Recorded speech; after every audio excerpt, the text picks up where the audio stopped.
এবং আমাদের সুবর্ণচর সদরের বিভিন্ন মানুষের যেন আগামীতে আমি খেদমত করতে পারি, সেজন্য আপনারা সবাই দোয়া করবেন। দীর্ঘ সময় ধরে ওনার ইমামতিতে আমরা ঈদুল আজহার নামাজ পড়তে সক্ষম হয়েছে। আমি আমাদের এলাকার যারা মুরব্বী ইতিমধ্যে যারা আমাদের ছেড়ে চলে গেছেন, আমরা তাদের প্রতি তাদেরকে স্মরণ করছি যেন আল্লাহ তাদেরকে বেহেশতে নসিব করে। আর আপনারা আমার জন্য দোয়া করবেন। আমার বাংলাদেশ জাতীয়তাবাদী ছাত্র দলের 1 বছর 3 মাস দায়িত্ব পালন করছি আমি। আমাদের এই সাংগঠনিক দায়িত্ব হচ্ছে 2 বছরের।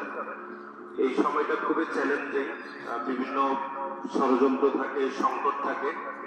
এই সময়টুকু যেন আমি আপনাদের সকলের দোয়ার মাধ্যমে এই সময়টুকু যেন সফলতার সহিত শেষ করতে পারি এবং আমাদের সুবর্ণচর সদরের বিভিন্ন মানুষের যেন আগামীতে আমি খেদমত করতে পারি, সেজন্য আপনারা সবাই দোয়া করবেন।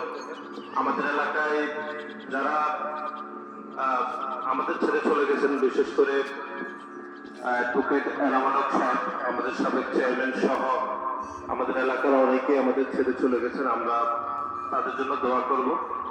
এবং আমাদের সদর সুবর্ণচরের অনেকে অসুস্থ হন, আমি যথাসম্ভব তাদের সার্বিক চিকিৎসার জন্য আমি চেষ্টা করি। আপনাদের যদি কোনো সমস্যা থাকে ইনশাল্লাহ আমাদেরকে স্মরণ করলে আমরা চেষ্টা করব। আপনারা আমার জন্য দোয়া করবেন, এই প্রত্যাশা রেখে শেষ করছি। আসসালামু আলাইকুম।